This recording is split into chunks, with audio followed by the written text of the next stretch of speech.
Je veux une femme qui me désire comme les fanatiques de Zack Snyder désirent la Snyder Cut.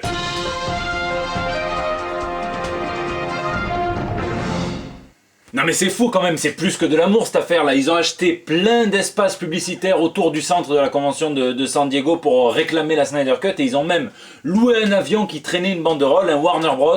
Sortez la Snyder Cut de la Justice League. Ah, je vous souhaite à tous un conjoint comme ça. Bon, c'est un coup à finir dans un congélateur au premier faux pas, mais bon, avec la canicule ça passe, pourquoi pas. Allez, on a du comics sur la planche, hein. Ici votre fidèle commis, vous êtes dans l'émission qui fait le tour de l'actu de l'industrie du comic book et de ses dérivés. C'est le 202e JT Comics. Hier, cela faisait 8 ans qu'Amy Winehouse est morte, hein, on l'oublie pas, et tout de suite, eh bien, ce sont les news de la semaine.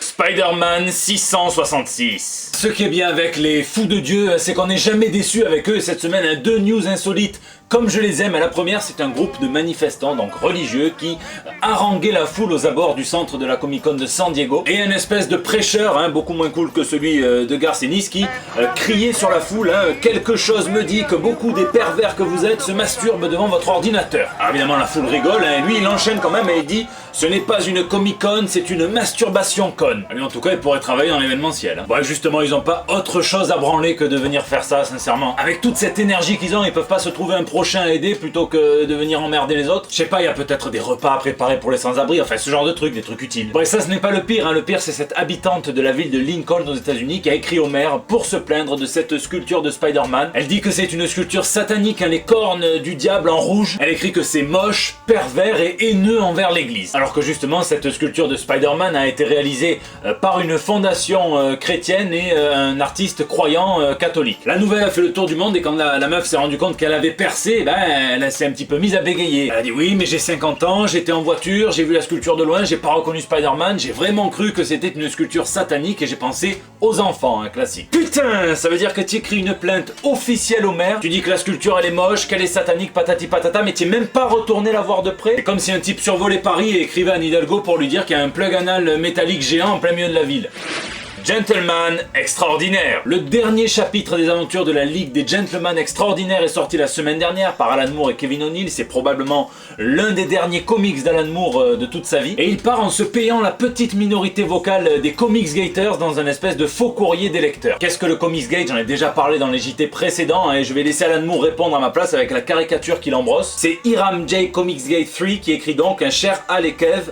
En tant qu'homme conservateur incel d'âge moyen, coincé derrière mon clavier à troller Alexandria Ocasio-Cortez vêtu d'un t-shirt Batman recouvert de Pringles, c'est le visage grave que je vous demande.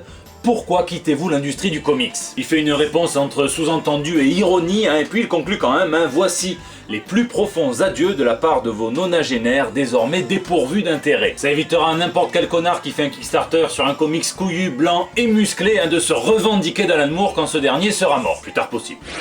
DC, t'es où? Bon, cette année, y a pas photo, hein, c'est clairement Marvel qui l'emporte en termes de news annoncées à la San Diego Comic Con, hein, ce que je vous disais dans le JT précédent se confirme, puisque quand je me demandais, et on se demande bien ce que DC va pouvoir annoncer pendant la SDCC, eh bien j'avais pas tort, hein, ils ont préféré tout balancer avant que l'espace médiatique ne soit saturé. Après tout, c'est une tactique comme une autre, mais c'est dommage quand même, hein, je trouve qu'on s'appuie un petit peu trop sur les auteurs pour faire la promotion et les annonces de leurs titres, alors qu'ils ne sont pas finalement dans le département des relations presse, et au final, les annonces elles sont faites sans panache, quoi, un petit peu comme la carrière musicale de Tony Parker, alors que à la San Diego Comic Con il y avait des panels pour faire les choses bien. Mardi dernier on apprenait que Warren Ellis, Brian Hitch et Kevin Nolan allaient faire une maxi-série en 12 chapitres sur Batman intitulée The Batman's Grave, dans laquelle Batman s'identifiera de manière obsessionnelle à des victimes de meurtre, hein, qui va essayer d'élucider au passage. Mercredi on apprend qu'il y aura une nouvelle série Birds of Prey incluant Harley Quinn par Brian Azzarello. Jeudi c'est Joshua Williamson qui révèle The Flash Death of Speed Force sur son propre compte Twitter, et dimanche c'est Tom King qui la veille à rafler 4 Eisner Awards, donc c'est les Oscars du comics, notamment pour sa série Mr. Miracles avec Mitch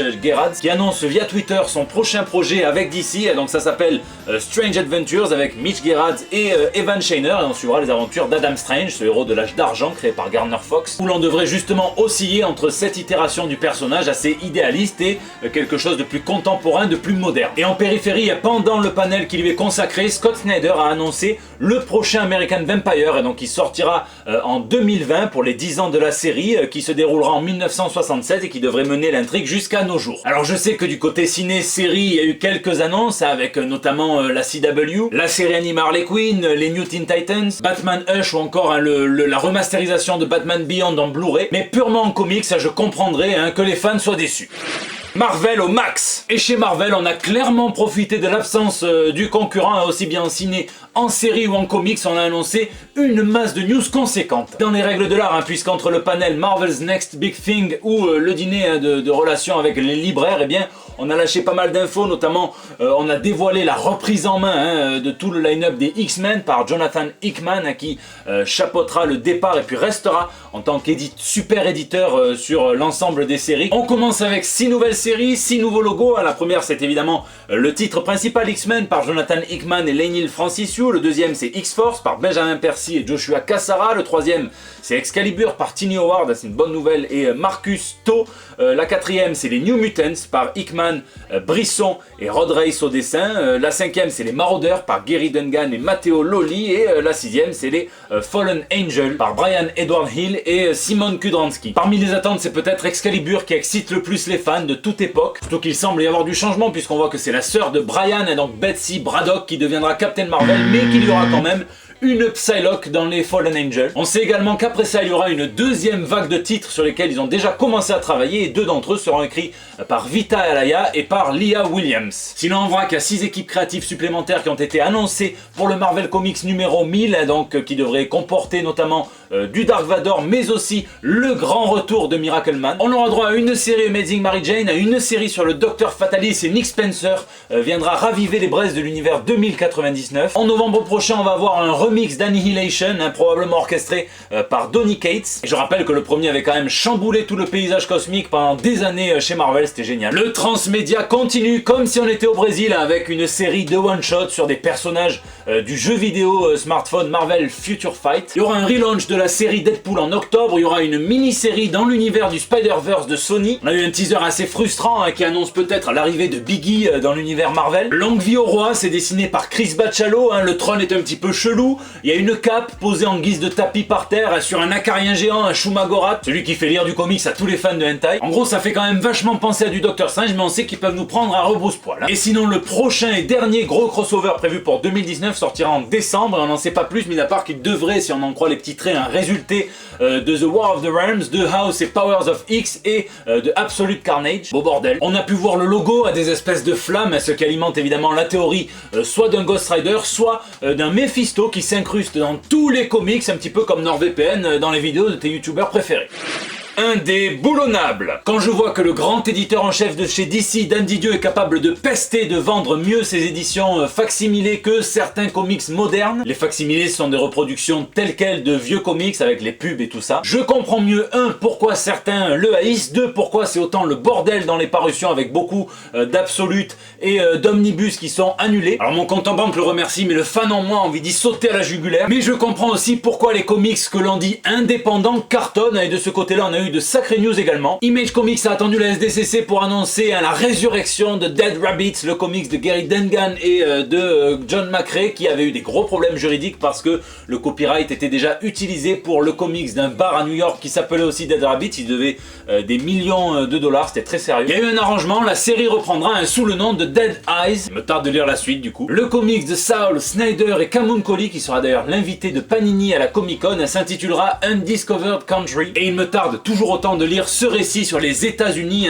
qui sont redécouverts après 30 ans de quarantaine. Il y aura du techno-zombie, du poisson géant terrestre, du mammouth, enfin ça donne, je suis chaud. Jeff Lemire a annoncé un nouveau duo dynamique avec la création de Skull Digger et Skeleton Boy qui patrouilleront les rues de Spiral City. On nous le vend très clairement comme un Batman et Robin, sauf que c'est une version qui plaira beaucoup plus aux chiens du quartier. Et enfin, Robert Kirkman a annoncé avec humour que si toutes ces autres séries se cassaient la gueule, eh bien il a laissé quelqu'un de vivant dans The Walking Dead qui pourrait en faire un spin-off. Vous savez quoi faire si vous voulez pas que ça s'arrête. phase 5. Et oui, Marvel en a beaucoup dévoilé sur sa phase 4 et même justement sur sa phase 5, vous allez voir, hein, je vais pas vous refaire la conférence puisque vous savez déjà tout en long, en large et en travers, hein, mais clairement on est sur une phase qui sert de locomotive à la plateforme Disney+, hein, qui viendra concurrencer Netflix, et une affirmation de l'exploration des mondes cosmiques de chez Marvel, hein, puisque la moitié des projets seront sur la plateforme Disney+, et qu'un bon gros tiers de ceux-ci concernera le cosmique. Alors en film, il y a Black Widow, Eternals, Shang-Chi, Doctor Strange and the Multiverse of Madness, Thor, Love and Thunder, et en série, hein, il y aura WandaVision qui préparera justement à Doctor Strange 2, Loki, Hawkeye, The Falcon and Winter Soldier pour le post-Endgame et la série animée qui m'enchante, hein, What If. Je sais pas si Disney sait que les gens doivent travailler ou ont des trucs à faire, parce que Disney+, de temps passé devant les écrans, ça c'est sûr. Ce qui est bien en tout cas, c'est qu'on sent l'inspiration des comics, alors on verra ce que ça donnera, mais en tout cas Kevin Feige a dit que The Eternals c'était du full Jack Kirby. Dans Black Widow on retrouvera la deuxième veuve, hein, Yelena Belova, mais aussi le Red Guardian, hein, incarné par David Harbour. On y retrouvera aussi sûrement le Taskmaster, on fera des voyages temporels en 2021 en retrouvant le Loki de 2012. Clint Barton sera le mentor de Kate Bishop, et donc 2 Hawkeye pour le prix d'un et même un petit peu de Ronin pour les fans de New Avengers. WandaVision viendra cimenter le personnage de la sorcière rouge, et donc tous les mutants commencent à se chier dessus, et on verra aussi Monica Rambeau adulte, donc Spectrum, Photon ou alors Pulsar. Un petit peu de suivi client et c'est très bien avec Shang-Chi qui vient enfin nous montrer le vrai mandarin, hein, même si moi j'avais quand même aimé ce qu'ils en avaient fait, notamment dans Iron Man 3, hein, donc avec Ben Kingsley, mais surtout dans All Hail the King, hein, qui pour moi vient à peu près tout rattraper de ce qui allait pas dans Iron Man 3. Donc des années après on va voir enfin des réponses, hein, et c'est Jim Starlin, le co-créateur de Thanos et le co-créateur de Shang-Chi aussi, qui espère surtout que Fu Manchu ne sera pas utilisé dans les comics, puisqu'il ne savait pas à quel point c'était un vilain qui incarnait, hein, un petit peu le stéréotype du péril jaune avant de l'utiliser dans ses comics, et qu'il le regrette amèrement depuis. Jeffrey White sera Watu le gardien, hein, dans la série What If animée, donc on peut voir, hein, d'ailleurs dans le logo un Captain America en mode Marvel Zombie, ou alors on l'a jamais retrouvé dans le glaçon, il a séché sur la banquise. Et enfin Thor 4 qui viendra puiser ce qu'ont pu faire Jim Shooter ou surtout Jason Aaron dans les comics, puisque c'est Jane Foster qui incarnera Thor. Alors je vais pas rentrer dans le débat de la diversité, hein, qui pour moi n'en est pas un, hein, puisque c'est un état de fait, la diversité, et c'est tout à fait normal, hein, que la pop culture le reflète, que ce soit pour les bonnes ou pour les mauvaises raisons. Et je rentrerai pas non plus dans le débat de ah, Thor a un vagin, car là aussi je trouve que c'est du bruit, hein. Je vois tous les indignés qui interdiraient à quiconque d'autre de porter le nom de Thor, car soi-disant ce n'est pas naturel, mais qui ne voit absolument aucun inconvénient à ce qu'une boîte d'édition américaine privatise littéralement, hein, le dieu nordique du tonnerre pour en faire des pubs pour des gâteaux aux fruits. La meilleure nouvelle pour moi de cette présentation, hein, c'est l'excellent acteur Mahershala Ali qui incarnera Blade, hein, probablement dans la phase 5, et c'est ça qui m'inquiète un petit peu, puisque la dernière fois qu'on nous a annoncé un projet aussi lointain, après le délire a un petit peu changé, j'ai peur qu'on nous dise ah ben finalement Blade ça devient une série sur France 3 juste après Plus belle la vie. Ça m'est revenu en préparant l'émission, je me rends compte que j'ai pas répondu, elle va le découvrir maintenant, mais il y a Alex du blog Just a Noob, ex-chroniqueuse de chez Comics Outcast et chroniqueuse de l'excellent podcast Le Défaussé sur les jeux, hein, qui m'a dit c'est dommage qu'on mette pas assez en avant de nouveaux acteurs, et malheureusement j'ai bien peur que les acteurs ne soient vraiment pas le problème du MCU, hein, car mis à part ceux qui ont aidé à le cimenter, hein, on a bien vu avec Edward Norton, Terrence Howard, Josh Dallas ou encore Hugo Weaving qui peuvent être tout à fait remplacés, que les gens ne sont pas là pour les acteurs mais plutôt pour les personnages qu'ils incarnent. Je vous laisse me dire ce que vous pensez dans les commentaires de ces annonces dosées, car on n'a rien eu sur les Gardiens de la Galaxie 3, on n'a rien eu sur Black Panther ou sur Marvel, Captain Marvel 2. Une toute petite mention des 4 Fantastiques, des X-Men, des mutants, hein, qui finiront bien par débarquer dans l'univers, mais ils n'avaient pas besoin de trop en faire pour avoir la vedette de toute façon. Et vu comment les choses tournent, je ne serais pas surpris que les rumeurs qui disent qu'on aurait du Annihilation en phase 5 soient vraies. Et ça permettrait justement d'introduire les Fantastic Four et d'en faire les personnages les plus proéminents de ce nouveau monde assez divisé entre les intrigues terriennes et les intrigues purement cosmiques.